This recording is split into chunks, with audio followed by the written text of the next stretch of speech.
ഇത് നിനക്കറിയാവോ? ആയ കാലം പോലെ കിളിപ്പിക്കിടന്ന് കഷ്ടപ്പെട്ടുണ്ടാക്കി കാശ് കൊണ്ടായി ഇത്രയും പോലെ കടക്കാടും എല്ലാം മേടിച്ച് ഞാൻ ഉണ്ടാക്കിയത്. എന്നിട്ട് നമുക്ക് പട്ടിയുടെ വില. നിന്റെ ഒരു കൂടെ ആങ്ങള അളിയനിരിക്കുന്നല്ലേ, അവന് ചോദിക്കുമ്പോ ഇഷ്ടം പോലെ പൈസ ഞാൻ കൊടുത്തിട്ടുണ്ട്. കിട്ടിയതല്ല ഊറ്റിയത് ആരാണെന്ന് അറിയാവല്ലോ. നിങ്ങളുടെ അമ്മയ്ക്ക്, എന്റെ അമ്മായി അമ്മയ്ക്ക് എന്നെ കൊണ്ടൊന്നും പറയിക്കണ്ട.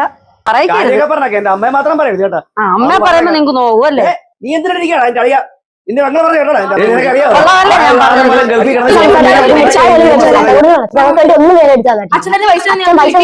നിങ്ങളാണോ ആങ്ങളയ്ക്ക് ചെലവ് കൊടുക്കുന്നത്? അതെ, 7 കോടിയുടെ മുതലാണ് ഞാൻ ഉണ്ടാക്കിയിട്ടേക്കുന്നത്. ഇപ്പൊ ഇത്രയും കഷ്ടപ്പെട്ട് ഉണ്ടാക്കിയെടുത്തിട്ട് നമുക്ക് പട്ടിയുടെ വില വേണ്ട. നീയും നിന്റെ ആങ്ങളെല്ലാം ഇവിടെ താമസിച്ചു ഇവിടെ, ഞാനിവിടെ ഇറങ്ങിക്കോളാം. ഒരു കാര്യം കൂടെ ഉണ്ട്, എല്ലാവരും സ്വസ്ഥമായിട്ട് ഇവിടെ ജീവിച്ചു വേണം. അത് മാത്രം മതി. സ്വസ്ഥമായല്ലോ. നിന്റെ 7 കോടിയുടെ മുതലേ അവിടെ കിടപ്പുണ്ട്, അതും കൂടെ എടുത്തോണ്ട് പോകും. എന്റെ 7 കോടി ഉണ്ടാക്കിയ വീടും എല്ലാം പോയി. കിടക്കണം കൂടെ എടുത്തോണ്ട് പോടാ.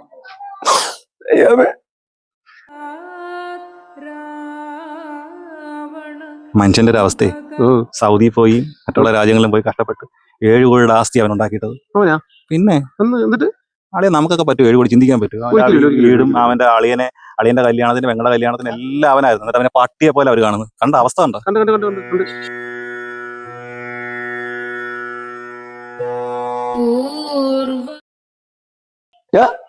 ഇവിടെ വന്നേ, ഇങ്ങോട്ട് വന്നേ. നീയൊക്കെ എന്തുകൊണ്ടിരിക്കുകയാണോ അവിടെ?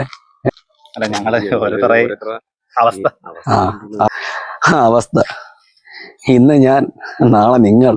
7 കോടി ഭഗവാനെ, എന്റെ 7 കോടി. ഇതാണോടാ നീ പറഞ്ഞ 7 കോടിയുടെ മുതല്? CR7. പൂർവം രാമതപോവനാദിഗമനം ഹത്വാ മൃഗം കാഞ്ചനം